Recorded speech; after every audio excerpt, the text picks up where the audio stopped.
Well, from heartbreak to hope, 25 years after the shooting at Columbine High School, survivors and supporters came together for a vigil near the Capitol. Also at the event tonight was Congresswoman Gabby Giffords, who was shot in a mass shooting in Arizona in 2011. Fox 31's Rogelio Maras was at that vigil at First Baptist Church, and that's where he joins us live tonight. Rogelio.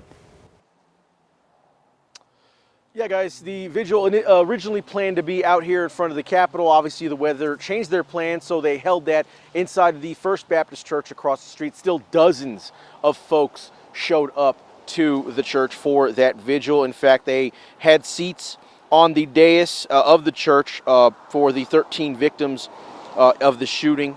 13 of them, 13 chairs, 13 candles. Of course, that was 25 years ago. At tonight's vigil, there were folks who shared stories about their experiences there. One of them was a man who was a student, a survivor of that shooting, sharing very intimate details about the experience there. Another was a triage nurse who actually talked about receiving some injured students at the hospital. Even a paramedic who worked at the emergency room who treated victims that day. Again, a lot of them sharing those intimate details, getting some reactions from the audience, but sharing very sentimental feelings about the people lost.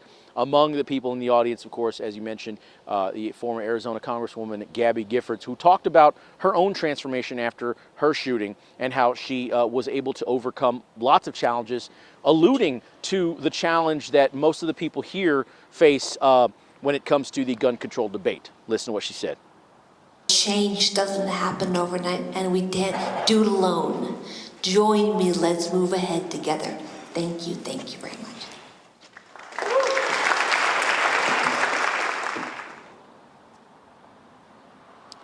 Yeah, she received a very loud ovation after her speech. It wasn't that long, but this wasn't an occasion to remember the victims.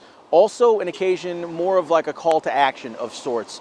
This all happens as the Democratic controlled Senate now holds in their hands the potential ban of semi-automatic weapons here in Colorado, the sale and transfer of those weapons. If the Senate passes and this becomes law, Colorado could become the 11th state in the union to have such a ban of the sale and transfer of these kinds of weapons. Still a very active debate here at the Capitol. We're live from downtown Denver. Rogelio Maras, Fox 31. All right, Rogelio, thank you.